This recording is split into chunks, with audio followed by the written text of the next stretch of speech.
was incorporated into that at all.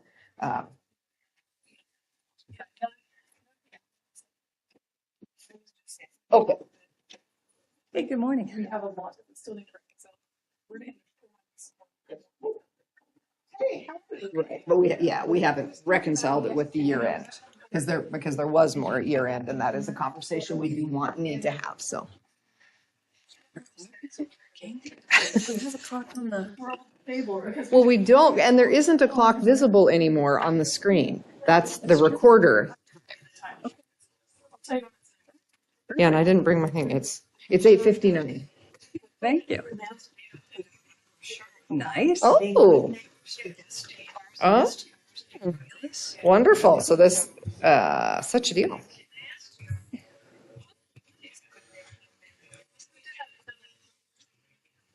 anyway, fresh batteries. Lori Dillon. Yeah, Dave's wife, Lori. Yeah. Yeah. There's Nice. they're getting motion sites doing. I know they all kind of following the same format. So kind of like our wayfinding, having something that you see it across the communities. Very nice. Thank you. Are you ready, Jane? Almost. Are we ready in the back, Debbie? Okay. Well, good morning, everyone. Today is Wednesday, January 31st, 2024, and we'd like to welcome everyone to the board meeting. We'll call this meeting to order at 9 a.m. The teleconference number is 971-254-3149, conference ID 866-914-607#. Audio capabilities are listen only and are offered on a best effort for the public. Our meeting is also live streamed, and you can join us online by going to our website or to tctvonline.com and click on live broadcasts. Before we get started, I'd like to remind everyone to mute your phones. You can do this by pressing *6. Please unmute your phone when your agenda item is ready to be discussed. For those joining via computer, please unmute your microphone and turn on your camera when your agenda item is called. All others must remain muted with their cameras turned off. Thank you. Public comment. Those intending to provide public comment to the board may attend in person or email submissions to the public comments email on our website. Public comments received by 12 p.m. on Tuesday will be distributed to the board, posted online before the meeting, and become part of the public record. You may also provide public comment virtually by registering ahead of time. To register, please email public comments by 12 p.m. on the Tuesday prior to the board meeting. Public comments can also be mailed to the Board of Commissioners office at 201 Laurel Avenue, Tillamook, Oregon, 97141. For more information on public comment options, please visit the Board of Commissioners webpage. Do we have anyone signed up in the room for public comment? Perfect, thank you. I'll invite you to the front of the room, and have a seat, please. But we're going to open the meeting with the Pledge of Allegiance. So just a moment. Doug, will you please join us or lead us in the Pledge of Allegiance?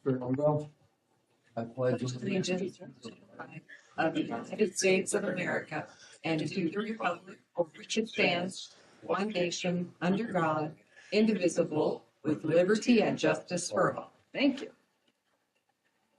Okay, so we have one non-agenda item today, and I believe we have Chip Fletcher with us this morning. Is that right? Flicker is the legal name. Sorry. Everybody except teachers and my parents called me Chip. Okay, all right, good morning. And Chip is going to talk to us about the dialysis unit here in Tillamook. And he asked if he could come and talk to the community, which we're very grateful for because there's a lot of concern about it. So I'll turn it over to you. Yes, it is. It's a travesty and tragedy that is happening here.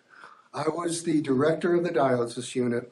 I came out here to take that job in 2011, and I was the director of the unit until 2021. So I saw through the original owners, which was Innovative Dialysis Systems, one resale and then another sale about 6 years ago or so to U.S. Renal Care. And it's closing down, as I'm sure you know at this point, on February 22nd.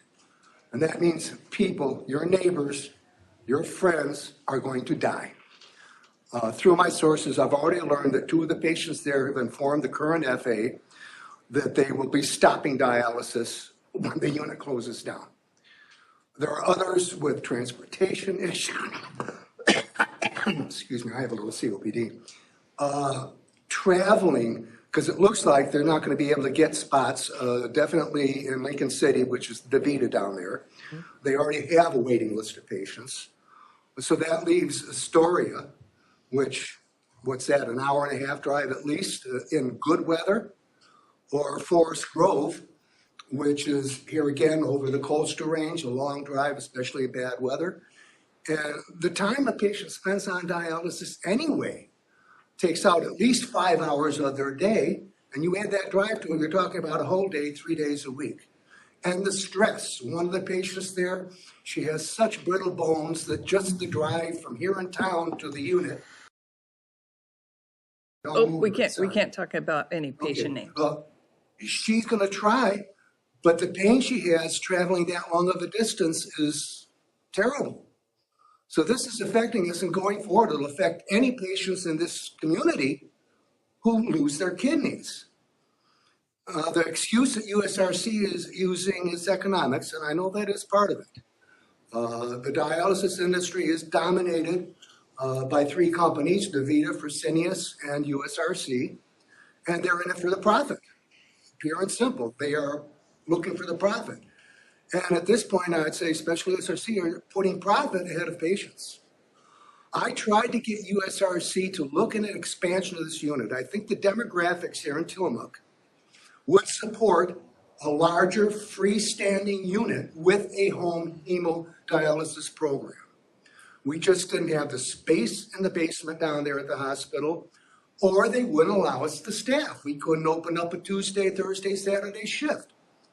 Right now, they've only got 2 nurses, the FA and another nurse running that unit. Those nurses are putting in 13 to 14 hours a day every Monday, Wednesday, and Friday, sometimes longer. The one nurse who has just left, luckily, she didn't know the unit was closing, but she'd been the charge nurse there and had done most of the things like anemia management, bone and mineral management for a number of years after I left. And she left because she got a job at OHSU. Why did she leave? Because she didn't know at that time that the unit was closing.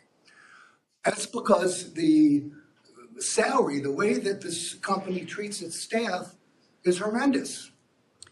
She found out how much more money she's going to be making as just a regular floor nurse at OHSU and much, much better benefits. It's hard to keep a tech there. Our dialysis techs are highly trained. It's a very technical field.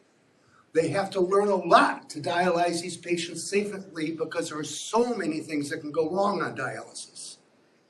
They found out they were making less money than the housekeepers at the hospital. That is ridiculous. Mr. Fletcher, I'm going to interrupt you there and just say I'm very grateful that you came to us to share your concerns. We're all very concerned. And speaking for myself, I've received a lot of comments in the community from people who are concerned about what next, where they will go moving forward, and also from people's loved ones who are equally concerned. On our community updates call yesterday, we heard from the president of the hospital, Eric Swanson, and he said that the hospital, Adventist Health, of course, doesn't own the dialysis center, and they're very regretful that this is happening, and they're, of course, concerned for patients, and they are in conversation with other dialysis providers to see if another company will want to move into that space. So thank you very much for sharing your concerns with us. We share your concerns and hope that there will be another provider who's willing to come to Tillamook County and provide this essential service. I wouldn't count on it. At this point, I think it's probably going to take some type of either state or federal intervention to assist us in some way in keeping this unit open. Particularly one of the things I asked, and I'm not that familiar with county or city government. Besides my nursing degree, I do have a bachelor's and master's in political science, but my concentration was international relations and Russia. And I don't know what the council can do, but I know you have lawyers at least on retainer. Is there some possible way we can go to court and get an injunction to keep that unit going until we can find some other alternatives for these people? I don't know, but at this point, I'm grasping at any straws we can find to save these people's lives. Because I know that besides the two have already said they're quitting dialysis, there's probably going to be at least one or two more at a minimum. And as I said, these are our friends and neighbors. They will die. There's no way we're going to be able to save these lives. We have to do something about it, and on an emergency basis. They've only got 3 weeks of dialysis left. Thank you, sir. Thank you. We appreciate your time and your comments, and we can't respond right now or speculate about what could or couldn't be done, but we're very grateful for your comments. Thank you. Well, I just talk to your neighbors, talk to your friends, talk to everybody. I've talked to Suzanne Weber. I've talked to Javadi. I know I've talked to the editor of the Headline Herald. He will be doing an in-depth story about this next week. The only way we're going to get anything done is to have this whole community get up in arms. And it's not just Tillamook City. We dialyze patients from Netarts on down to as far as Ebo. So it's not just this city. It's this whole county and neighboring edges of the county. So, I mean, we got to do sir. something. Thank you. Thank you. Thank you. All right. Well, that's distressing. Moving on in our agenda, we'll go on to item 5, which is consideration of a purchase order and contract for goods with Power. Excuse me, one moment. I should have asked if we have any additional public comments. Okay. All right, then back to item 5, consideration of a purchase order and contract for goods with Power Auto Group for a sheriff's office vehicle purchase. Sheriff Brown. Good morning. Excuse me. Can you all hear me? Yes, we can. Good morning. Great. So I believe I have the next 2 items, and I'd like to be able to speak to both of them just kind of lumped together. I think it might be easier. That's fine. We'll have to vote separately, but go ahead. Sure. Yeah. Understandable. So as you might remember, last year during the budget hearing, we forgot to attach a piece of paper that we needed, and it slipped through the cracks, and so we didn't get any vehicles as part of our budget cycle. As you can imagine, we're putting 20 to 25,000 miles on each of our patrol vehicles, so replacing those is usually happening every single year. Anywhere from 1 to 5 vehicles is generally needed. So when we missed that, there needed to be a way to kind of make up for that. There was some confusion on the funds and a bunch of conversations on where they all came from, and what it all amounts, or what it all sums up to, is where we're at today. We have a couple procedural contracts that we got to get signed. I've had lots of communication with Sean and Isabel and Rachel, and back and forth with the dealerships. But what we have is one contract for Power Auto Group, which is for a Chevy 2500, which is a 3/4 ton pickup. It's a diesel. They have it sitting on the lot, and it is not a police version vehicle, but it is a special duty vehicle. One thing I didn't know, the reason that we're getting this vehicle is to assign it to our Marine Division, and the main purpose of it is to be able to tow our boats, our search and rescue trailer. They're very heavy. Something I didn't know is our main Marine boat is 7,200 pounds. So if anybody knows anything about pulling trailers, a half-ton pickup, especially with an aluminum bed like our F-150s, pulling a 7,200 pound trailer and boat is not an easy task. So this is going to be a special duty vehicle meant to be assigned to the Marine Division for daily trips pulling that heavy boat, as well as pulling other trailers that have significant weight to it, such as our search and rescue trailer. Then the other contract would be for 2 Dodge Durangos. Those would be built. Those are police version vehicles. They are Dodge Durango Pursuits. That's Dodge's version of, say, Ford's Interceptor. It is specific for police. And the reason that I'm looking at those is there's been some disappointment with the new Ford Explorers, the Interceptors. We had one that we bought it brand new, and it's already had an engine replacement. There's been some hiccups here and there. We've always gone with Ford, so we are trying to see if the Durango Pursuits are a viable option. Price is right, in my opinion. Timing is right. we can get these vehicles ordered. We're going to assign them to areas that are not patrol while we try to, I guess you could say, test run these and make sure or find out if these vehicles are appropriate for what we need them for. The other thing that, and part of what we have to do is figure out potential for warranty work. We don't have a Dodge or a Chevy dealership, so how we're going to work out potential warranty work is one of the big questions we have to answer.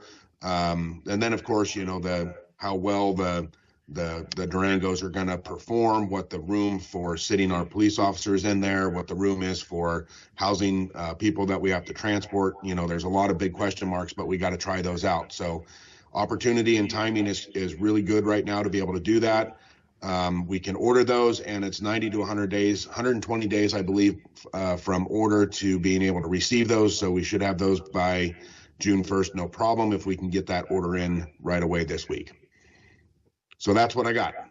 Thank you, Sheriff. I believe there's purchase orders attached to the contracts as well, and those will need to be approved, I believe. If Sean's in there, maybe she can speak to those a little bit better, but the contract is for us, the purchase order is for them, is my understanding. Terrific. Sean is here, so I'll give you the floor. Thank you. So it's nice to see that there's stuff in stock that is available to the sheriff's office, because we have had vehicles on order for 2+ years, not only for their department, but for the Parks Department, Public Works. So I think that is a bonus to the county. It's nice to hear, is this part of the Marine grant that can be charged back to that? Because that's the first time hearing it. I did wonder, given the fact that it was a $2,500, if it was being used for towing. I don't know if it can be attached back to the Marine grant. I'd have to look back into that. I don't know what the limitations are per the contract. It is being assigned to the Marine Division. I know that they're going to cover the cost of diesel and things like that. That's part of the contract, paying for the fuel. As far as the purchase of the vehicle, that I do not know. Okay, I wondered about that. Well, given the size, I know towing, and yeah, the boats can get kind of heavy. The other thing is, I've looked at your budget. I'm sure you've been looking at it. Yes, I think there's some room within the Sheriff's Department that can cover the cost. I would like to revisit at the budget workshops, possibly financing the other two as opposed to paying for them outright, which is what we've normally done with general fund vehicles, as that spreads the cost over a couple of years versus one hit to the general fund. I agree with Josh, there probably was some miscommunication during last budget season, and I am very happy if a dealer can promise you a delivery date, given the times that we're in right now and getting vehicles ordered. So that's something I'd like to revisit in the April budget workshops, is financing those, because there will be plenty of time to do something like that if the budget committee agrees to it. So question. Go ahead. Oh, sorry, I was just going to add something to that. The initial conversations that I started having with the Durango Pursuit, the dealership that would be quoting or giving us those, was more of a prepare it for next year's budget, so I can talk about it then. Also, actually, quite honestly, the Chevy one ended up being that way. I was initially trying to get the ball rolling so that I could look at it for next year. But then it so happened that this $2,500 pickup was sitting on their lot. So it ended up working out perfect for the Chevy. And the only reason we're talking about the Durangos right now and placing that order is because they have promised it will be in before that deadline. Before we officially order it, I will confirm that again, because if they can't promise it, then I will wait until next budget year. And Sean and I briefly emailed back and forth, like if we order these and it's going to work better to spread the cost out over a couple of years, then I absolutely support that. The Chevy sitting on the lot. And I will also clarify, just in case there's any questions, why we're not going with the Ford F-250. The Chevy 2500 has front independent front suspension, which makes the ride much smoother. If you've ever ridden in a 3/4 ton pickup, they are very, very rough because they're built for strength, whereas the Chevy works a little bit harder to make that ride a little bit more comfortable. And the Sand Lake truck, that I drove years ago was a 3/4 ton Chevy, and it was very, very comfortable. So they've kind of proven themselves. That's why I'm leaning towards that as opposed to an F-250. Well, now, that was my other question, is the last person I remember driving a 2500 vehicle was you or Zimmy down at Sand Lake, and wondered if it was possibly part of the Title III funds that, replacing the Raptor also, if it was gonna be used for that or not. The new Chevy we have now. The 2500. Oh yeah, no, that's going to Marine. The Raptor that we just did the new Raptor under the Title III. So, but you are right. It was Mike Zimmerman that drove it after me, but that was the last 3/4 ton Chevy, and I think actually that was bought under Todd Anderson and Terry Huntsman when he was under sheriff. So it's been a while, but there is a reason why we went with Chevy as opposed to Ford. So, as I said, I've reviewed the sheriff's budget. I'm sure he's reviewed it too. The 2500 pickup, it's nice to hear. Maybe it might be covered under some of the grant funds.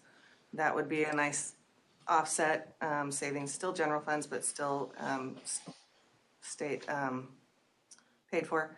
And then the other two, talking about them at the budget committee meetings in April and possibly financing as opposed to taking one hit to the general fund.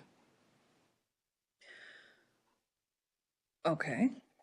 So let me just see if I'm understanding this correctly. You support the purchase of the Chevy now, and you would like to postpone the purchase of the Dodge vehicles until the budget committee hearings? No, I'd like him to, having a dealership being able to promise you that they're gonna give you a delivery date, you cannot hardly get that now. As I said, we've had some, I believe, 2 Parks vehicles. Oh, for sure. And 1 or 2 more Public Works vehicles that have been on order for 2 years or more. Right. So if a dealership can promise those dates and they're gonna get them in, I support moving forward with going ahead and placing the order. Okay. I would like the discussion at the April budget workshops of the financing versus just paying for them in one hit. Okay. So I didn't read when you thought you could get the Dodge pickups, Josh. Is that in the packet? I don't know if that's in the packet. The Dodge Durangos, if we order them now, they can be built and shipped to them within 90 to 120 days. That's what okay. they're going. 120 days is still before June 1st. So Okay. even at the longest, what they're saying, I will confirm that before I order. And what Sean is saying is when we order these, we're not paying for them. We're only ordering them. We don't pay Gotcha. for them until they get delivered. Okay. That gives us time to be able to discuss it in April. Great. Okay. And just for reference, financing is only a couple weeks, Okay. so. Great. Thank you. Thanks for the clarification. Commissioners, questions, comments? Thank you. I have only one, and it's a process question, and I think this was answered elsewhere, but my understanding is these are on the state contract, and that these particular dealers are part of that in terms of pricing. There they are not, then. You're shaking your head, Rachel. Josh, correct me if I'm wrong, these are not on the state pricing, and so Sheriff Brown solicited 2 other quotes. Okay, so it's the lowest of 3. Correct. And Or the availability, yes. Availability, I understand, that can trump a lot of other things, so, okay, so then I'm good with that, and then, so we've gone through the process in terms of contracting, and I understand what you're talking about this fiscal year and next, so I'm good with that, thank you. Thank you. No, it's good. It sounds like there's been some good thought put into how the best way is to do this. And it is wonderful that there's a vehicle on the lot. That has absolutely been really hard to do. And I know in terms of towing, my husband tows a boat and he always says, it's not the towing that's the problem. It's being able to stop if you have something lighter than the 2500 he's talking about. So, yeah, seems like a good safe way forward. And I think if it's on the lot, you have to grab it. Great. Yeah, I agree. I'm fully supportive of this, and I'm encouraged. I'm excited for you that you found some vehicles. As you know, I'm the interim director of Parks, and so I know that Parks had ordered vehicles 2 years ago, and one of them is coming, but the others are like no one knows. So I'm encouraged by this process and that you can get some sooner. So And I support the idea of financing. I think that's a great idea. It just spreads the cost out versus taking one initial hit to the general fund and the beginning fund balance for next year. Right? Well, I think this is a good time. I don't know, Sean, if you want to talk about the change quickly and how we have purchased vehicles in the past and where we are today in terms of vehicle reserve fund. Special revenue funds purchase theirs outright. The general fund has had the vehicle reserve fund where we finance vehicles over a 3 to 5 year period. We currently still have 3 property schedules out for vehicles. Those include assessor and surveyor and sheriff vehicles. Generally try to get it so it's not, as I said, such a big hit to the general fund, beginning fund balance, ending fund balance, contingency, whatever our fund balance is in that general fund to be able to afford vehicles over time. Because as Josh says, they 25,000 miles on a vehicle. I've done it before. It takes a toll on a vehicle and it needs replaced, it needs fixed, it needs upgraded. There's all sorts of other issues that can happen with them. So the financing is nice.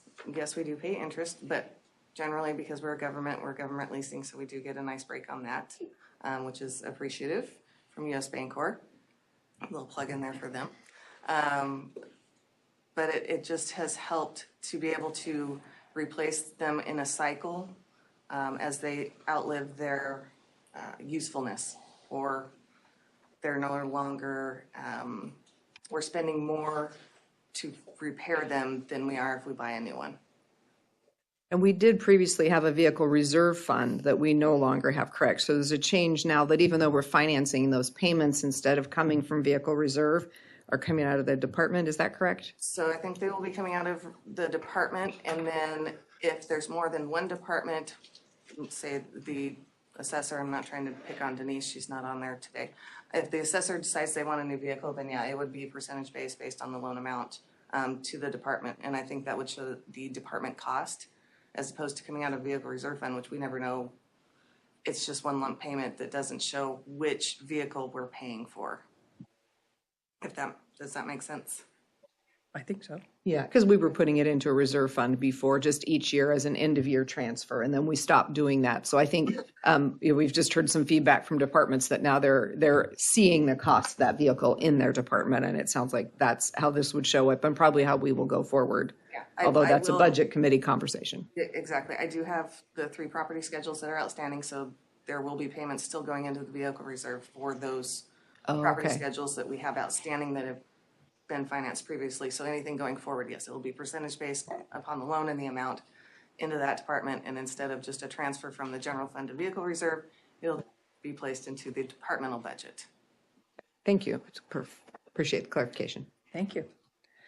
Well, I think we're ready for a motion. Okay.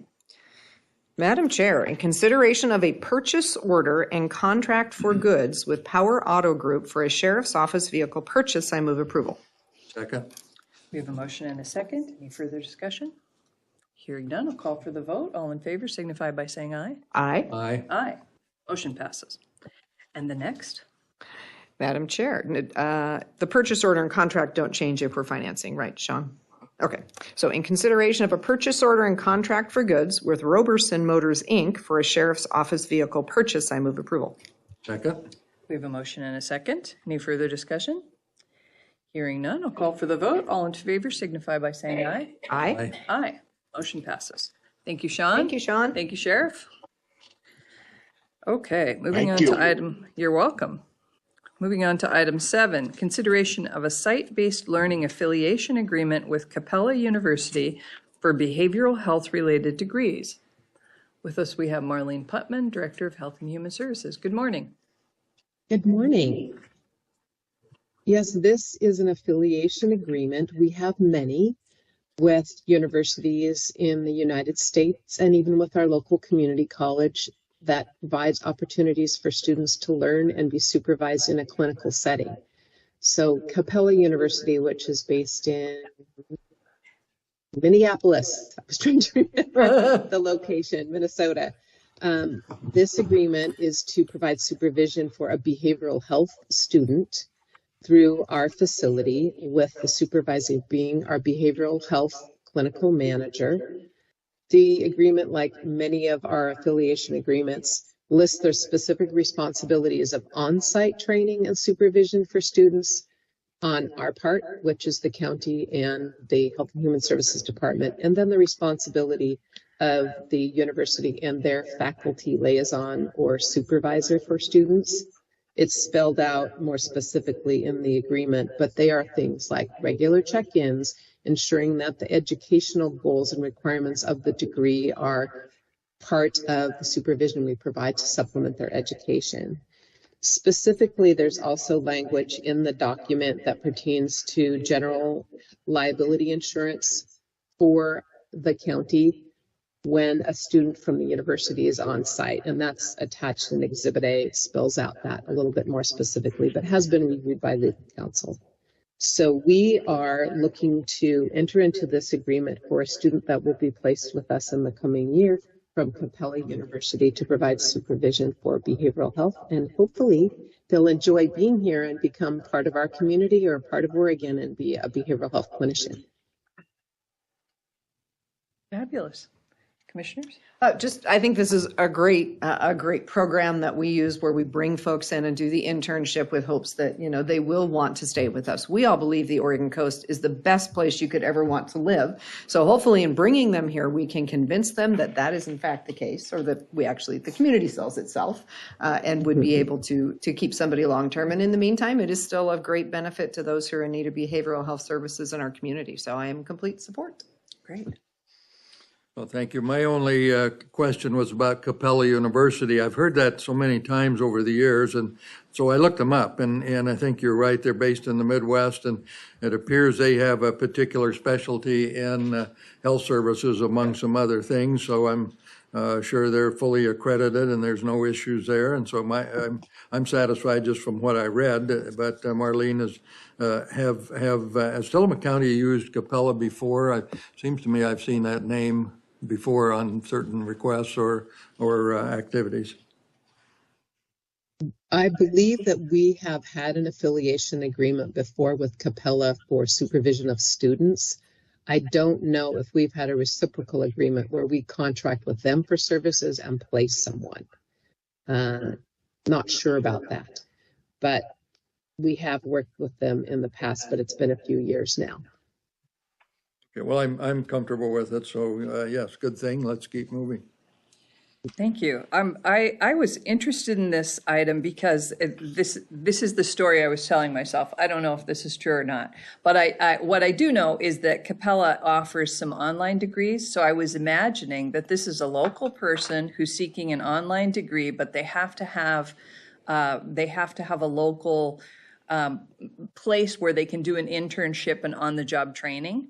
And so I was thinking, it's amazing. It's wonderful how many online degrees are available now, but people need not only the education, they need the practical experience. And so to be able to do both, to get their degree from a remote college and to get their practical experience here is wonderful. And I think that very often when people have internships, it does increase the opportunity for them to be hired. So I think it's great. All right. Okay. Madam Chair, in consideration of a site-based learning affiliation agreement with Capella University for behavioral health-related degrees, I move approval. Second. We have a motion and a second. Any further discussion? Hearing none, I'll call for the vote. All in favor signify by saying aye. Aye. Aye. Aye. Motion passes. Thank you, Marlene. Thank you. Okay. I see we have you for item 8 as well, which is consideration of amendment number 2 to agreement with Insight Medical PA for telehealth services. Yes, we have an agreement with Insight. We've been working, well, we know them as Array. That's the common name that we use in the clinic. But Insight Medical Group does provide contracted virtual or telemedicine providers. So while we're looking to fill vacancies, or maybe we can't, this is another opportunity, much like you described with remote learning for education. You can also have remote support with skilled people to meet the needs of our patients. This agreement, again, was in place. We're modifying it to add a nurse practitioner, specifically a psychiatric nurse practitioner. We've been without a psychiatrist with our with the health center for over a year as that psychiatrist moved to another opportunity. So not able to find a psychiatrist, but a psychiatric nurse practitioner can perform many of those functions. It will be a remote or telemedicine service. And as described here under new services in the amendment, it's a minimum of 24 hours per week of the therapist coverage at a rate of $100 per hour. So we have to be really efficient with our use of this clinician with the rate of reimbursement that we receive. The clinician can provide services to both our Medicaid and uninsured populations, as well as private pay, as we like to say, or people who have their own insurance. So we have already identified a person that could fulfill this role and have talked and had interest views, as again, like we kind of call them to meet the person and see if they would meet both our staff's needs and fit well with our community and know the population that they'll be working with. So with all of that, this is the amendment to add the psychiatric nurse practitioner part to our agreement with Insight Medical Group. Thank you. Commissioner? Yeah, this is a really important contract and important add. We have many individuals in our community, Marlene, you can correct me if I'm wrong. I hope this person is also able to be a prescriber, because it feels like one of the real challenges that we have had having lost our psychiatrists is there are folks who are on medications that cannot be prescribed by anyone other than a psychiatrist, or in this case, a psychiatric nurse practitioner. And so for those individuals, much as we heard from Mr. Fletcher this morning, the challenges for folks who are on dialysis and will not have that in our community, this can also be a very, very dangerous situation for people who need medications specific to mental health issues that require a psychiatrist. If they cannot get those medications refilled, they also can have life altering and challenging situations. So for us to have someone on board and able to provide that in our community, it's just so important. Thank you. Thank you. My only question is this sounds like a very practical way forward. My question is psychiatry one of those specialties where there's simply not a critical mass in Tillamook County for someone to sustain a practice? I think, well, if you speak with Frank Hanna Williams, who's the director at Tillamook Family Counseling Center, they also have contracts with and on-site services with psychiatrists. So I don't know that it's the critical mass issue so much as where people want to live and work and have the flexibility to work now. With the options for hybrid, meaning working on-site and then doing telemedicine, people can, I think this position, we're thinking the person lives in the Midwest or closer to the East Coast. So they can live where they grew up or where they might have a private practice and expand it by this additional option. We do have smaller numbers, you're accurate on that. It could sustain our clinic sustained a full-time psychiatrist and still had a demand. That's along with the counseling center staff. So there is a demand that we could meet. It's just, how do you do it? Thank you. I think this is a great opportunity. Access to specialty services is an ongoing challenge in rural communities, and psychiatric services or specialty services, as are dialysis services, to Commissioner Scar's point, and we need them here. And so if we can't bring the providers here, I think telehealth is a great option. I had, it's interesting the things that we've learned that we can do in the last several years. I wondered how telehealth would actually work for myself until I got COVID. And then I had a telehealth appointment with my provider who did not prefer for me to come to the office when I had COVID. And it worked fine. It worked fine. So I had that practical experience like, oh yeah, if you don't need an actual physical exam, this is going to work fine. And I would think that it would work fine for a talking appointment. So I think it's a good option. I'm curious about, do they have to get Oregon licensure if they're from another state? The providers that we've worked with have dual licensure, and they work with the entity that they're, employed with. So in this case, Insight Medical. On the what's called credentialing and privileging side, we still have to go through all those processes with local insurance providers that offer services in Oregon. So they have to agree to the licensure that the individual has before they'll pay. So we have to initiate that process. But most of them will have dual licensure, or we have to work through a different process with insurance companies. Thank you. Okay, I think we're ready for a motion. Madam Chair, in consideration of amendment number 2 to agreement with Insight Medical PA for telehealth services, I move approval. Second? A motion and a second. Any further discussion? Hearing none, I'll call for the vote. All in favor signify by saying aye. Aye. Aye. Motion passes. Thank you, Marlene. Thank you. Okay. Treasurer Sean Blanchard has the next item, and we're also going to move up items 11 and 12 because she has all 3 of those, and then come back to 10. So just so you know. Around 11, 12. Okay, so item 9 is consideration of an updated local 223 Teamster Union salary schedule effective January 1st, 2024. So last week we came before you, HR director and myself, with updated pay tables for this calendar year. We did find some errors in those. This is correcting the Teamsters one to follow the collective bargaining agreement. Okay, I'll so, be bringing others next week, probably. okay. Commissioner, So, thank you. I do have one question. When I read the table, not knowing the total reference, it all looked perfectly reasonable. However, when you get down to the cook and the cook assistant, they appear to have exactly the same wage scale.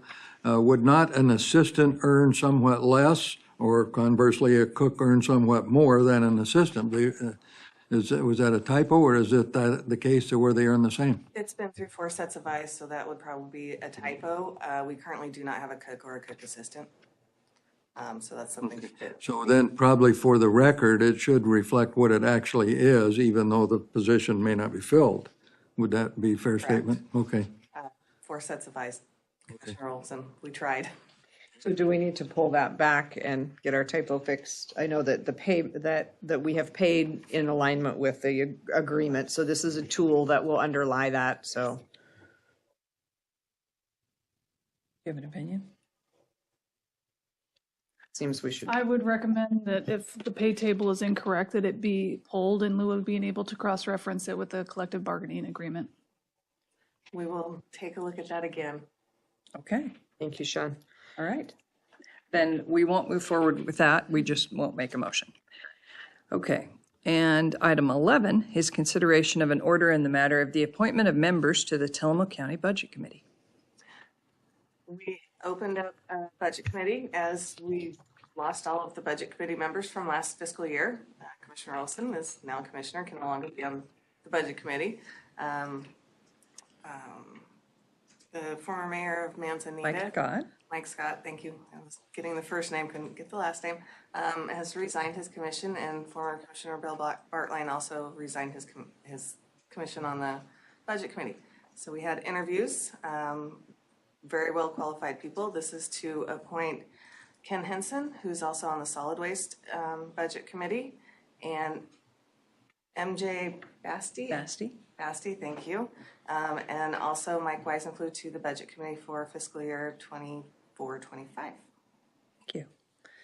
Any questions? But do we want to take these together since it's Budget Committee and Compensation Committee, and on the agenda, they're 2 separate, and I know we'll need 2 separate motions, but do we want to discuss both? Sure. We can normally, on the budget committee members, the 3 that are not the commissioners are also the compensation board, which reviews and gives their recommendations for the elected officials' compensation. Okay, and those 3 individuals agreed to serve on both, so thanks to them for their willingness. Questions, comments? Thank you, Madam Chair. Having served on the Budget Committee for a good long time, and interviewed these individuals, plus one more, I can tell you it's a labor of love, because you need to like numbers and philosophy and all, but these three that are before us today, I think, have a very good breadth of knowledge and experience. One of them, I believe, served on the Budget Committee many years ago, and also taught some financial courses at our local college. Another was a practicing nurse elsewhere, but now is in Tillamook County. And the third has been involved with county and county matters and regional items, and also the private sector for good some time. So I'm having been part of that group, both committees, for quite a number of years.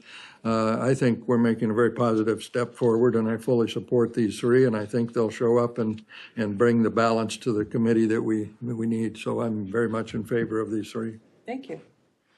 Yeah, and I would agree with Commissioner Olson's comments. I think we have three very qualified individuals that are willing to serve.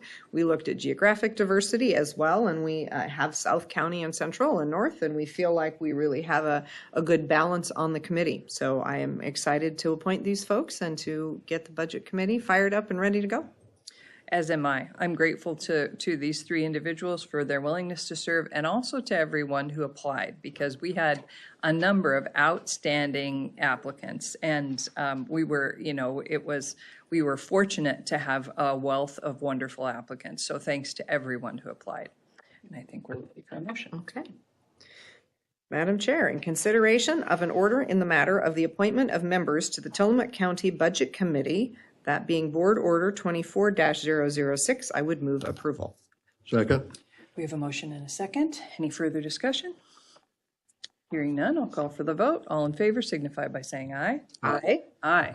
Motion passes. Thank you, Commissioners. Okay, you. we're ready for the next one? Yes, please. Madam Chair, in consideration of Board Order Number 24-007 in the matter of the appointment of members to the Tillamook County Compensation Board, I move approval. Second.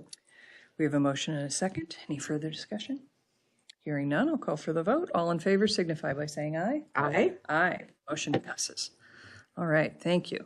Now, item 10. Consideration of Tourism Advisory Committee recommendations for the 2023 to 2024 TLT Tourism-Related Facilities Community Grant. With us, we have Nan Devlin, Director of Tillamook Coast Visitors Association, and Marnie Johnson. Hi, thank you. Well, we had quite a large number of applications this year. We had 21 altogether. 5 of those were not eligible. They did not meet the requirements of like 10-year property, or they should have probably applied for a different type of grant. But we did have 16 eligible. The Tourism Advisory Committee met in early January, and we had really good discussion. Rachel Haggerty was there as well and guided us on some questions that they had. Of course, the budget for the facilities grant this year was $400,000. Of these 16, it was $1,069,590 in requests. If you put in all of the applicants, it was 1.25 million. So it was pretty, so there's a lot of projects going on in the county, and it's exciting to see so many people, communities, towns, unincorporated areas coming together to create and go forward in the development of their communities and the enhancements. So it's great. So there's a tie, as you can see. So rated number one was the Oregon Coast Scenic Railroad. And they are in the phase 3 of their train depot museum project. They did receive other grants, one a really good one from Travel Oregon for $100,000. And that will help them complete this phase, which is the building of a water tower and many other things that go there. So, and we had a talk with her too, Rachel Aldridge, about where they were in their process, because we thought if possibly they could put off this 75,000 till next year, but this is all going to be done this year, everything that, with this grant. The Tillamook County Library Foundation, their park upgrades, I think this is their last phase, so they'll be finishing that. Sitka Center for the Arts, who did get a grant last year to upgrade all of their electrical, and they set the most beautiful pictures of their project and thank you notes and everything. This is kind of the last part of that. And it's a walkway upgrade with lighting and railings, things like that to ensure safety. City of Rockaway Beach has been doing so many things, so many projects. And this is to help fund their new playground, which is right behind City Hall, right? In the fire department. Yeah, in the fire department. And it's a big empty lot that had been there, and they're turning it into a playground for both visitors and the community.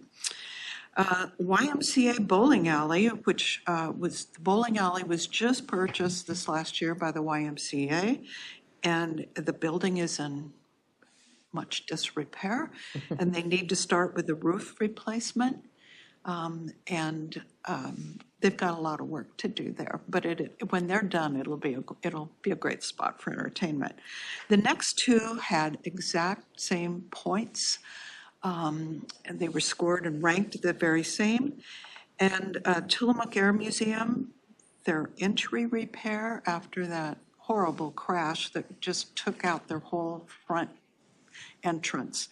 They tried to get as much as they could with their own money and some donations, but they have more to do, and they need that.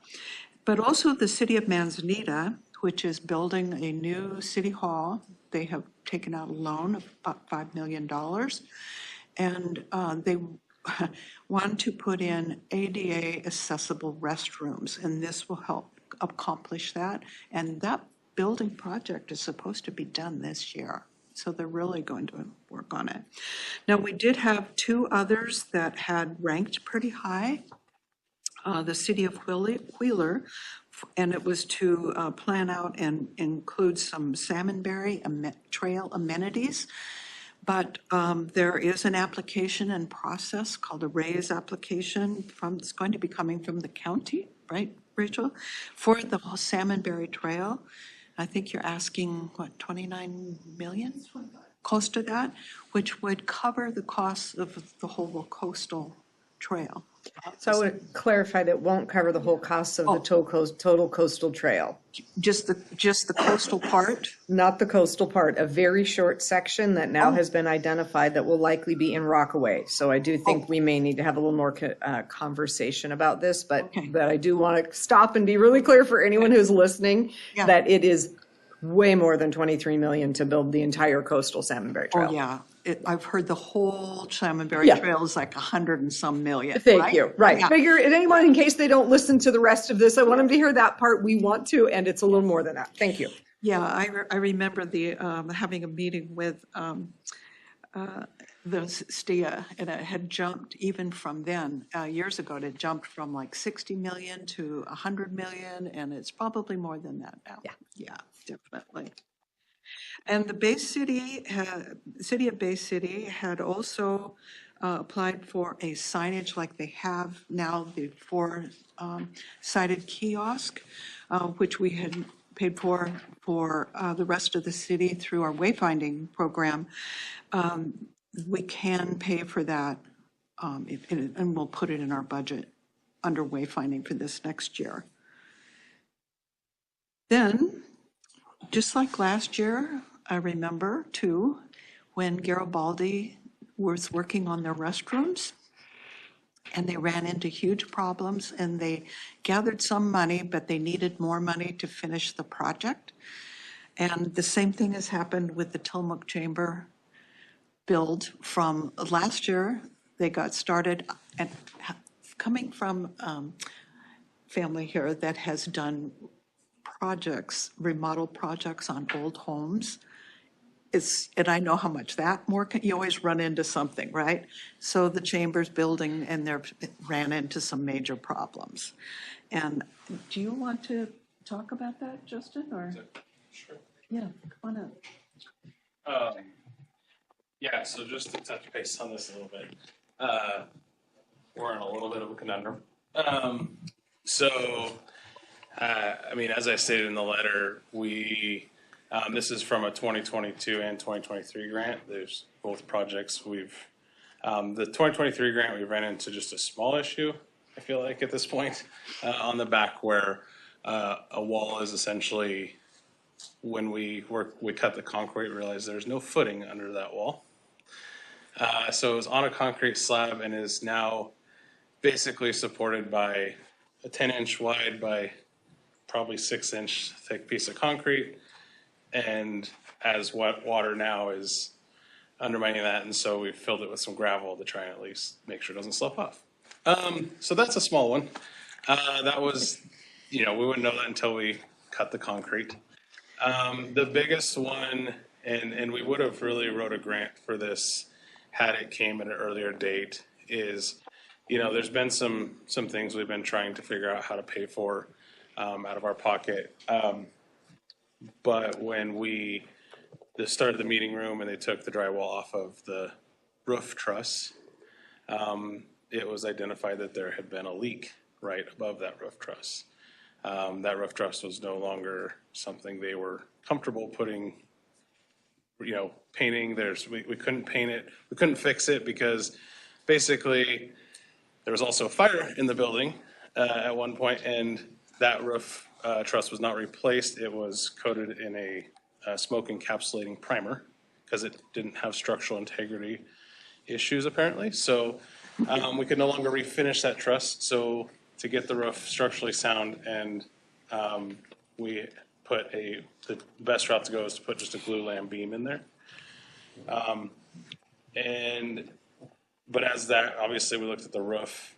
They had a couple roof companies come in, and it's quite extensive. So that leak is caused actually not right there. It's actually caused down. It's a flat roof. So it's caused down the gully a little ways. We are still in the process of trying to figure out.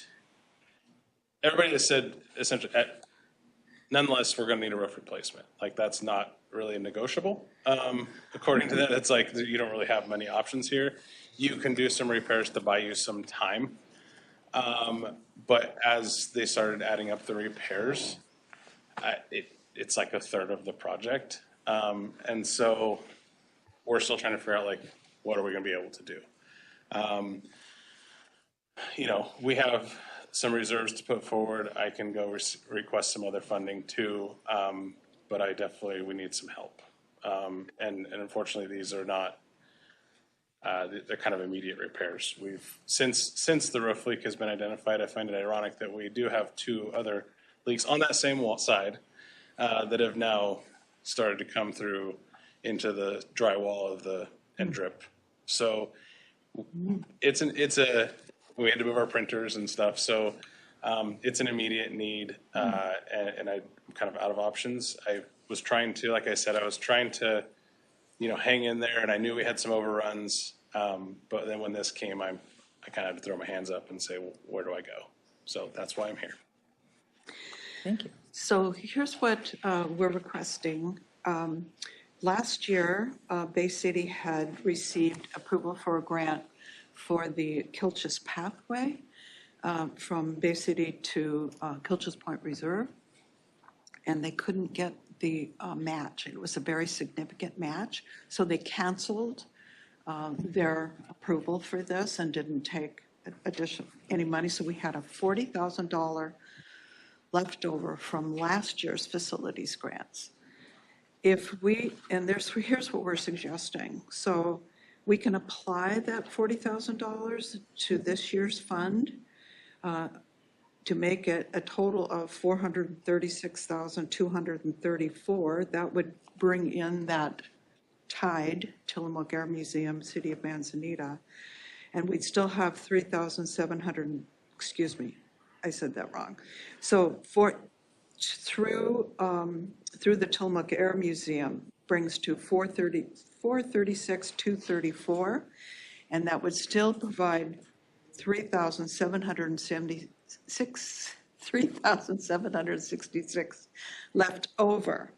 So what we're asking, because the Tillamook Art Museum and the city of Manzanita tied, would the county consider adding $71,234 to fund all that are listed here? You get that? Is it Rachel? Okay, so the first one, so 1, 2, 3, 4, 5, and the first 6, which were approved by TAC, and then we realized that Tillamook or Manzanita had tied with the same scoring. If you take it through to the Tillamook Air Museum, it comes to $436,234. We had $40,000 not used from last year's facilities grants, which could be applied here, and that would have an overage of $3,766 left over that we could apply toward the city of Manzanita, which tied in scoring for restrooms. But it would need an additional $71,234 to do all of these that are listed. And that doesn't include the chamber, correct? That does not include the 40,000 of Separate from it? the chamber. Okay, thank you. The Making sure I was chamber following is- the math. The chamber is an additional request. Okay, thank you. And the total for the chamber is $90,000 that they need, and they're asking for 40 additional. So I agree with the math. I was looking at it from getting there a little bit differently. So the top 5 comes to 361. 361. Yep, comes to. Excuse me, yeah. Yeah, it comes to 361. And so if we just stopped there for a second and looked at the additional projects, 75 for the Air Museum, 75 for Manzanita, 40 for the chamber, that's an additional total ask of 190, Right. right? No, well, they want 40, so it'd be an additional, it'd be 71,234 plus 40. Isn't it 75 for the museum, 75 for Manzanita, and 40 for the chamber? 40 for the chamber, but we had 40 left over from last year. Correct. So if you apply it to that, So it's 150. it's, So the total ranked projects is 361. except that if you add the city of Manzanita, which tied, it comes to 511,234. With the additional 40 left over, Yeah. the only amount more that we're adding to this request is 71,234. That does not include the chamber's request for additional 40.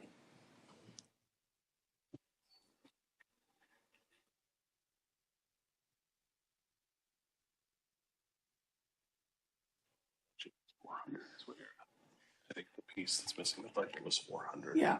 Yeah, the budget is Yeah. 400. Yes, absolutely. Budget is 400.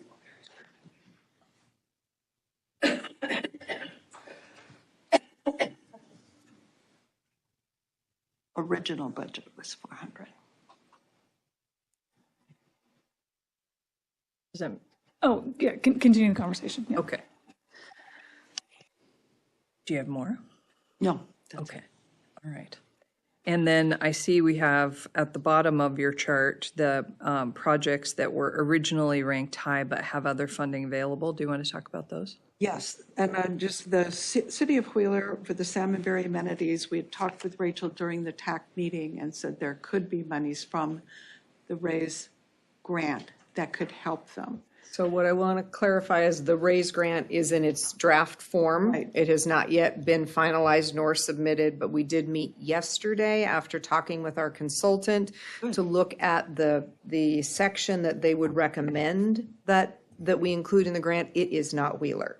So to be clear that at this time and with the expectation of the grant, Wheeler will not likely be included in the RAISE grant. Okay. So I don't know if that means you would like to rework this based on what TAC has where they scored and what TAC would have recommended absent the RAISE grant. Okay, so the other thing is that Wheeler also received a grant a year or two ago for $75,000 for a restroom, and they have not yet started that because they don't have a match. Okay.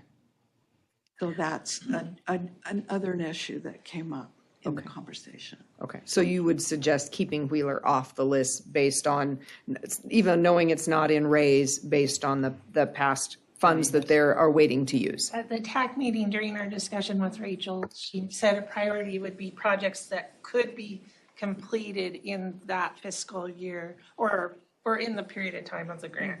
And so because they're already behind one grant, it's more likely that they'd be fine if they wait till next round and apply again, because they're not going to be ready to go, would be my opinion. Okay. And if the city of Wheeler will not be included in that the raised grant, does that mean that the construction of the trail in Wheeler is also not a priority? It doesn't have identified funding. Okay, gotcha. Okay. Yeah, I hesitate to use priority. Okay, thank you. Yeah, but it does not have identified funding. Yeah, and this was about identifying the amenities as well. I know that the Salmonberry Trail Foundation is very interested in working with the city of Wheeler, and the Salmonberry Trail Foundation has prioritized that. However, it doesn't have identified funding. Okay, okay. And item 5, the Bay City RV dump signage? Yes, that one is, they have a new RV dump site that is really quite nice looking, and it's right off 101. And we can reuse a lot of the signage, so it won't be as much as before. And we can add that to our wayfinding request. Okay, perfect. Okay. Do we want to ask Rachel for staff recommendations?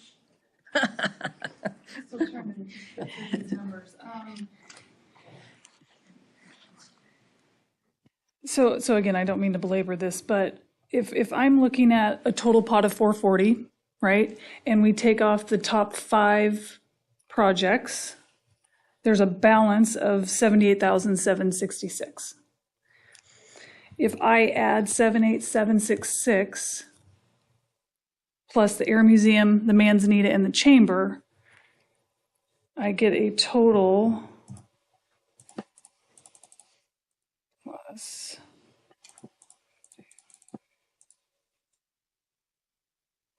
a total ask of 268,666 of additional request.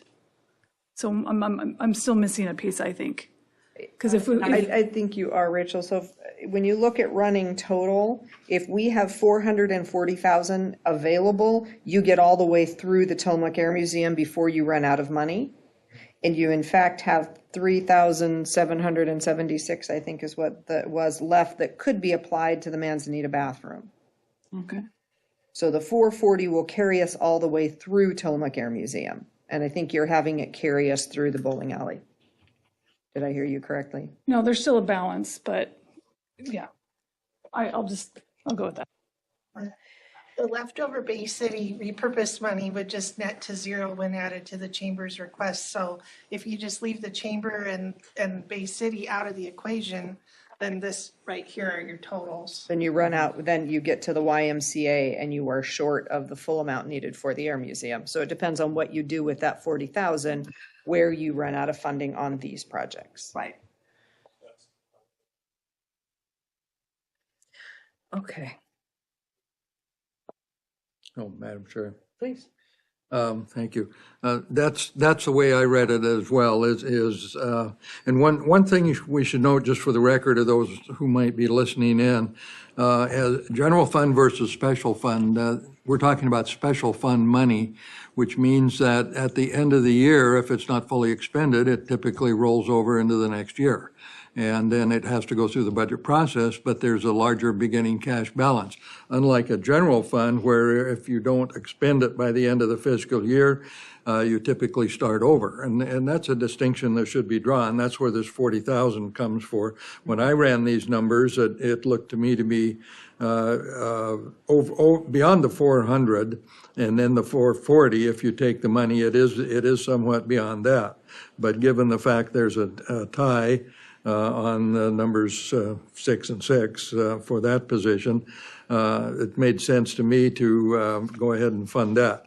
Separately, then was the 40,000 for the chamber, and we've heard a discussion, and we can continue that. I don't have an issue with that either, because anytime you open a wall, you're taking a risk, and things happen. I would say just from the 30,000 foot level, this source of funding, which did not exist until 2014, has now put, I'm going to say, in excess of $25 million back into the county over a period of that decade. And so I have not seen a project that didn't have a strong argument for it, which means some are probably better than others. But I'm pretty comfortable with these numbers unless I hear from staff there's a compelling reason not to, and I haven't heard that yet. So that's my comments as of the moment. So, Thank Madam you. Chair, if I may? Please. So Rachel, I know you sent us an email and reminded us of our commitment of TLT from last year, which included some forward commitment. So the challenge that I think we're facing, if I understand correctly, is while we would like to add the 71,274 to get the city of Manzanita complete because they are tied, and that would get all of those. That's a number. And then we would need 40,000 on top of that to also fund the chamber. So the total ask becomes over 100,000. The question is, do we have it? Not whether these are worthy projects. And so, Rachel, if I understood your email correctly, we don't necessarily have 100,000 in excess TLT beyond what was already committed from last year to projects in this coming year. Can you help me detangle that? And maybe you have your email to share. Yeah, I can't really give you a definitive answer on that because once TLT is approved and we start spending in the budget year, there's a lot of moving parts and a lot of projects. And I track expenses, but I don't reconcile it with actual revenues coming in. That's a lengthy exercise that I do right now in preparation for budget season to show you updated numbers and forecasts, et cetera. So the point of my email was just to share that because of the big hit that Cape Kiwanda was taking in this fiscal year and this fiscal year, 4 allocations, including the Cape Kiwanda project, were deferred to next year. So we are already committed to 1.3 next year. I know numbers are up, but I don't know, but that's across all of what TLT funds, including roads. And so the point of the email was just to call attention, just a reminder that we do have allocations already outstanding and that I without all of the time that takes to go through that exercise of reconciling literally where we are, I'm not able to offer you that information at this time. Can we take on an additional 78,000 or whatever the difference is? Probably, but I can't tell you exactly what that number is without going through the budget work in the next couple of weeks. We have been tracking, we do, like Tommy Steiber shows us called calendar year tracking, and we're on track for the same as last calendar year, which was around 7 point something million. And Sean, because you're sitting here, and this is probably not a fair thing to ask, but in my mind, I am remembering from our fun report that we love from the end of the year that we ended the year with more TLT than we anticipated last year. Correct. And do you remember how much that was? Off the top of my head. I think it's 7.7 million. Right, but I was looking at would- what it our would be beginning more. fund, what our fund balance increased Because you by. go, Because we don't, well, and because, yeah, we're on the fiscal year, not the calendar year. And that didn't all end up as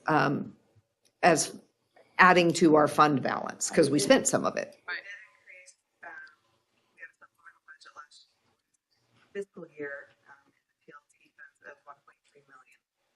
Okay, so that would mean that we had 1.3 million more than anticipated last fiscal year.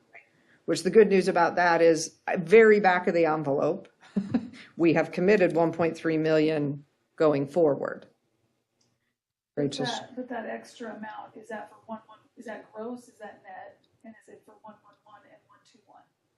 That was supplemental budget, increased the TLT tax 1.3 million. And then there was an increase in materials and services for the transfer. Sorry, road fund and materials and services, not. So was the 1.3, what was the 1.3? Was it for 111 Yes, and 121? that was 111. Just 111, which Specifically. has the transfer to 121. Right. And roads comes out of the 1.3? Yes, that was it. We increased the roads transfer and materials and services due to the increased 1.3. So 1.3, that's everything. Okay. That then gets distributed. So take roads off, take. Right, so 30% of that goes to roads right off the top, and then there's some that go to other supporting pieces. So the actual amount that would have gone to this fund is less. Yes, exactly. Thank you, I'm even gonna try to pull that math off in my head. Yeah. Okay, So maybe it's more like 900,000 carrying forward. on a 1.3 committed. Yeah. Right, so therein lies our challenge, is that yes, we did come out better than we thought, but we've actually already committed 1.3 forward. So the question is, how comfortable are we continuing to commit forward? I feel confident about approving the recommended amount of 511, 234 plus 40,000 for the chamber. I feel confident about that. If we do not feel confident about that, then I think we should talk about taking off the city of Manzanita, which I would love to contribute to their ADA bathrooms. I think it's important, and I think in the both the long run and the short run, we can afford it. But we did budget this for 400,000. So I guess, thank you. I'm comfortable with that approach as well, although I'm also betting on the good fortune, which is maybe a foolish thing to do in a public arena, but I don't see a tremendous dip over the next 6 months and end of this fiscal period that we should be able to sustain the total ask here. On the other hand, if we find ourselves somewhat less, then the budget gets reduced for next year. Now, from a cash flow perspective, some of this stuff is not going to be paid for till the next fiscal period, simply because it's only 5 months away. So I guess I would go ahead and support the whole thing, understanding that as we get into the budget season, we'll know more in 3 months than we do today, and then we'll adjust the ending cash balance, therefore the beginning cash balance, and what can be done next year. So I think we have enough flexibility in this fund. The cash flow is high enough. Worst case is a couple of these may have to be deferred, but I would support where it is today, including the 40,000 for the chamber. And I think Justin we've made him grovel a little bit here, which is always a good thing to do, and he did. But it's a very logical ask, and those of us who've ever opened a wall or something, in an older facility, you simply encounter things you have no idea that are there. So I would support going forward with the total amount, understanding that there may be some decisions made both in the budget hearings and then at the start of the fiscal period. Yeah, and I can agree with that. I think we do want to be mindful, because we used to have, this fund used to be bigger than 400,000. And as we spent ahead and as we didn't have the cash available, this is where we reduced the money in the last year. So I think just being mindful and thoughtful that we know that we are borrowing from the future, which may mean that next year, if we do not have the year we hope, which we hope we will, but if we do not have an amazing year, it might be 300,000 next year. That, there is a challenge, but having good things in front of you, it's, a bird in hand, sort of situation where we have good tourist related facilities projects that are needed now, if we're able to go ahead and do that. But mindful, to your point, Doug, that the budget hearings are coming, and we will find out what's possible for next year based on the full reconciliation that Rachel's referring to. I do know that fourth quarter, we don't have the numbers for yet. We'll have it probably within about 10 days from Tommy. At fourth quarter calendar year, second quarter fiscal. I do know that The lodging and restaurant, because we do interviews, we try to find out, they had the best September and October ever. And during Thanksgiving weekend, every short-term rental was rented. There wasn't a single one not available. I mean, it was just crazy. Yeah. No, so I think calendar year fourth quarter will be very good. And in fact, because I went through, Marty and I went through the numbers, and it looks like by the end of this calendar year, since TLT started, lodging revenues will exceed $1 billion since 2014 to now. That's amazing. And will exceed, TLT will be closer to 56 million that has been collected. So it's going really well.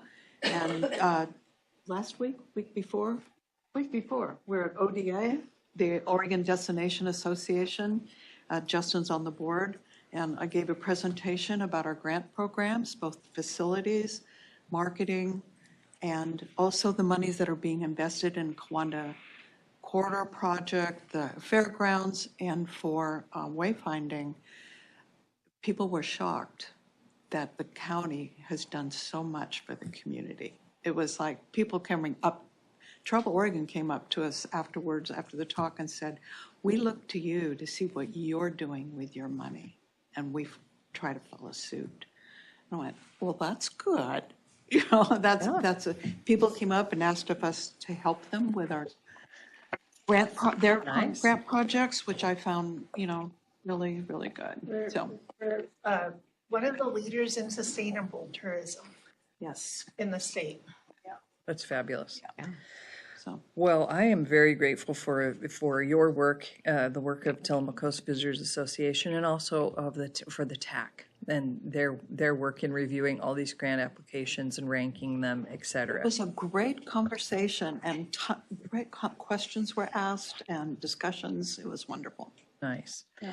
Well, and I'm encouraged because I know that we have had some concern about seeing how things shook out after COVID, because the numbers were so high during COVID. Everybody was curious about whether that was going to really fall off, and it hasn't.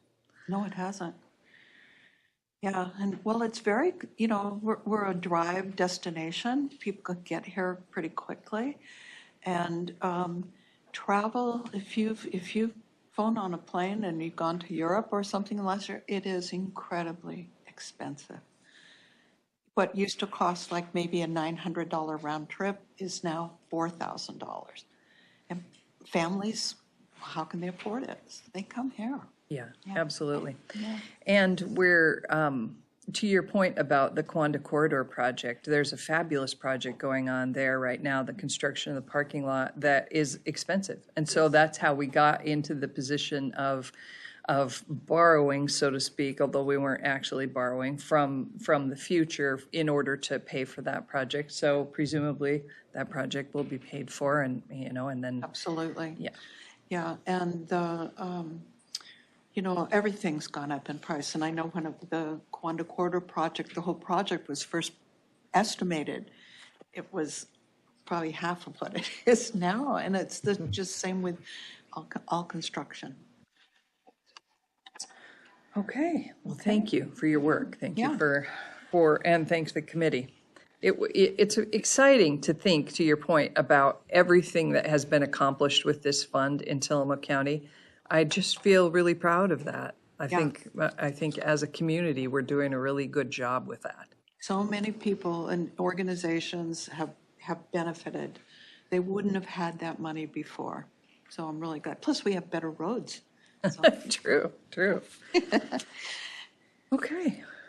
Commissioners, are we ready for a motion? I believe that we are, and I'm just going to amend it to say that it also includes the special request from the Tillamook Chamber, since I'm not certain if I just say in consideration of the TAC or advisory committee recommendations, is the chamber in that recommendation? Is that clear? That's right. We didn't receive the request until after. Okay, so I'm just going to amend the motion slightly if that's acceptable, and Joel can let me know if I don't meet the mark. So, Madam Chair, consideration of Tourism Advisory Committee recommendations for 2023-2024 TLT Tourism-Related Facilities Community Grant and the special request from Tillamook Chamber of Commerce. I move approval.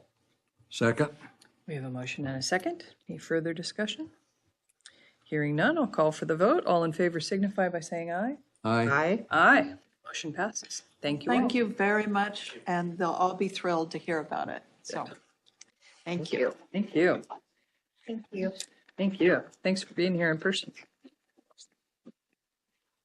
Okay, moving on to item 13, consideration of change order number 1 to contract number 6478, prevailing wage rate contract for construction with Columbia Cascade Construction, Inc. for the District Attorney Office remodel project. Rachel Haggerty. So the DA remodel is going very well. We have sheetrock drying and we're planning for painting soon, and it's looking really great in there.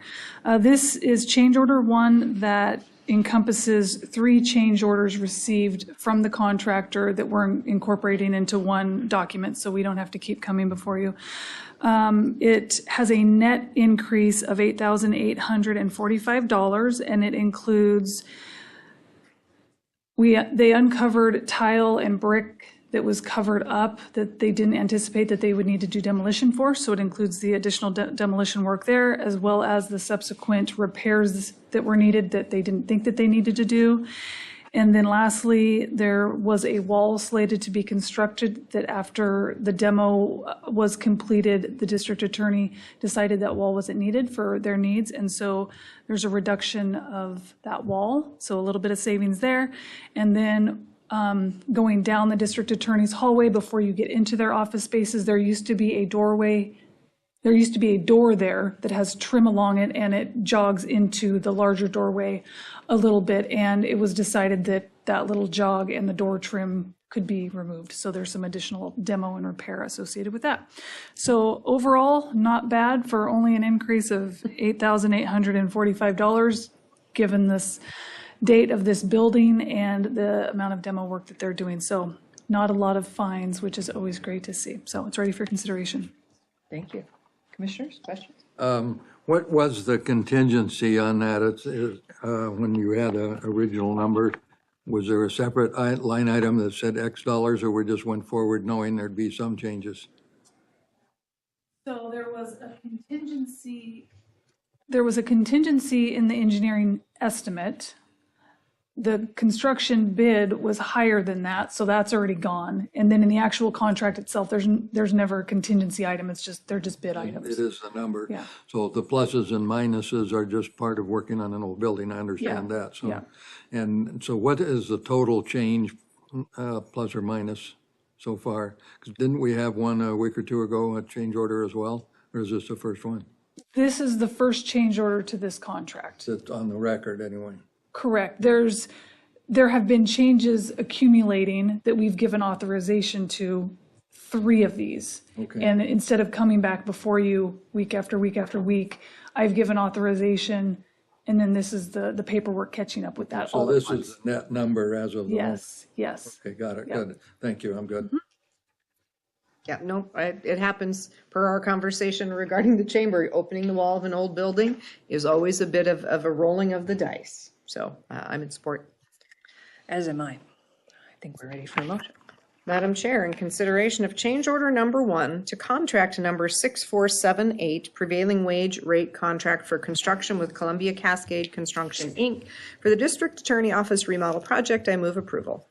Second? We have a motion and a second. Any further discussion? Hearing none, I'll call for the vote. All in favor signify by saying aye. Aye. Aye. Motion passes. All right. And Rachel, you have the next item, which is consideration of a grant agreement with the Oregon Business Development Department for the Shiloh Levee Rehabilitation Project number C2023775. If it feels like you've signed this before, you kind of have. So money that we're acquiring through these state funding opportunities, there's several iterations that come before you: information forms, applications, and finally the agreement. So to summarize where we are, the funding, the $1.267 million that came through Senate Bill 5506 that Representative Javity was helping us secure, and Senator Weber, that has been fully executed. So that money is secure. This money is is a total of $400,000 coming through the state's Special Public Works Fund, and we're proposing to acquire a second round in spring of '25 that will round out the balance of the whole project. So upon your execution of this grant agreement, we will have secured $1.667 million, with the balance of 2.6 hopefully coming out of the next round of the special works funding. And so Director Lady is working on the RFP right now to solicit an engineer to get the engineering and permitting going. That's great. So we are moving along, and hopefully we won't see agreements for Shiloh for a while, except for the engineering contract, hopefully. Excellent. Perfect. This is exciting. This was just, I don't know, a little more than a year ago when we got word that the South Jetty had been funded, that we said, let's move down our list. Let's make this happen. And Rachel, you have done a ton of hard work to figure out where the funding sources are that can make this happen and to bring this forward. So thank you for all of that work. And I agree, this is very exciting. And I hope Tilda's watching and listening to know that we did hear her many times. We heard her all those years, and we're excited to be moving forward. Truly. My only comment, I think Tillamook means the land of many waters, which means you got to protect yourself because they rise and fall. So good for us, good for them, good for the community. Let's do it. Agreed. And bravo, Rachel. Okay, Madam Chair, in consideration of a grant agreement with the Oregon Business Development Department for the Shiloh Levee Rehabilitation Project number C2023775, I move approval. Second. We have a motion and a second. Any further discussion? Hearing none, I'll call for the vote. All in favor signify by saying aye. Aye. Aye. Aye. Motion passes. All right. Well, this is the conclusion of our agenda items other than board concerns, colleagues. So I wanted to bring up to Mr. Fletcher's point, I believe that was the right gentleman. I was thinking about when Franz was closing its doors a few years ago, and a lot of people got very vocal with the management at Franz and said, please don't, please help. And I'm wondering if there is an opportunity for us as commissioners perhaps to at least send a letter to the folks who are pulling out for business reasons to ask them to provide another month or another 2 months as Adventist Health has the conversations they're having. Maybe we don't want to, but it just feels like having a voice in this might be beneficial. Thank you. I would agree with Commissioner Scar. I think, and I was going to ask him a couple of questions, but maybe it wasn't the appropriate forum at the time. For example, how many cases does it make? Where's the break-even point for a private provider? Is it 12 people or 30 or 75 or whatever? And I have no idea. I do. My wife and I have a friend we've known for many years who goes in 3 times a week. And only because of that is she alive. So I appreciated what he had to say, and I think it did catch many of us off guard. And as you know, I served on that board for a number of years, and we all knew it was there, but I don't recall any significant discussions about longevity or termination or, how the way forward and what would happen if, and now we're at that point. So I would support what Commissioner Scar just said. If we sent a very business-like letter inquiring, whether we're extremely disappointed. We're speaking for 27,000 people, many of whom have this situation or know people who do, and could they extend it, let's say, for some period of time, maybe, till summer or something, until such time as Adventist can find it, which they may not, but there would be the cost of preparing the letter and a stamp. To me, that would make sense. So my 1/3 here. I think it's perfectly reasonable to ask. We could just ask them to reconsider. To your Franz example, we could ask you, I think it's US Renal, right? We could ask them to reconsider. And certainly we could be in touch with Eric Swanson from Adventist Health to find out whether or not there's any possibility of another dialysis provider coming into that spot. So would Joel write a letter like that for us? Joel, do you want to write a letter? I think. I can draft a letter, Madam Chair. But just to clarify, you would want it to come from the board, is that correct? Yeah, yes. And so do we need to take a vote today supporting that letter so that we don't have to delay it until next week this time for a vote? That's a good idea. Sure. Okay. Well, Madam Chair, I would move support for a letter from the Board of Commissioners to I think it's US Renal. US Renal to encourage and urge them to delay or cancel the Or closing reconsider. of the dialysis center. Yes. And I will second that as well. I think it's a good idea. Okay, thank you for suggesting it. We have a motion and a second. Any further discussion? Hearing none, I'll call for the vote. All in favor signify by saying aye. Aye. Aye. Aye. Motion passes. Thank Okay, you. great. Thank you, Joel. Okay, other board concerns? No, not for me right now. Thank you.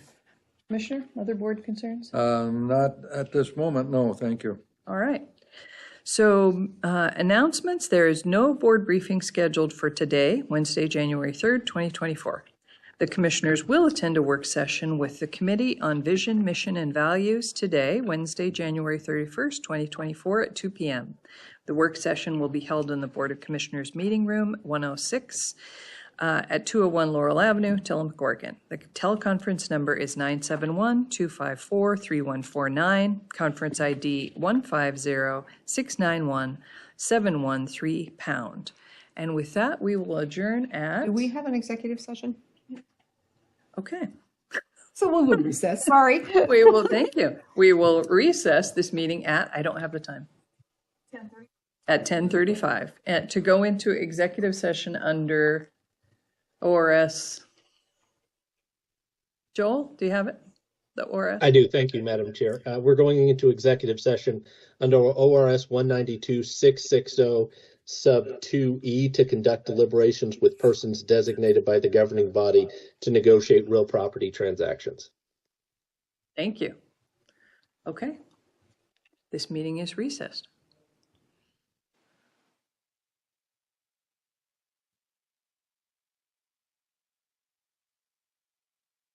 Stream is going again.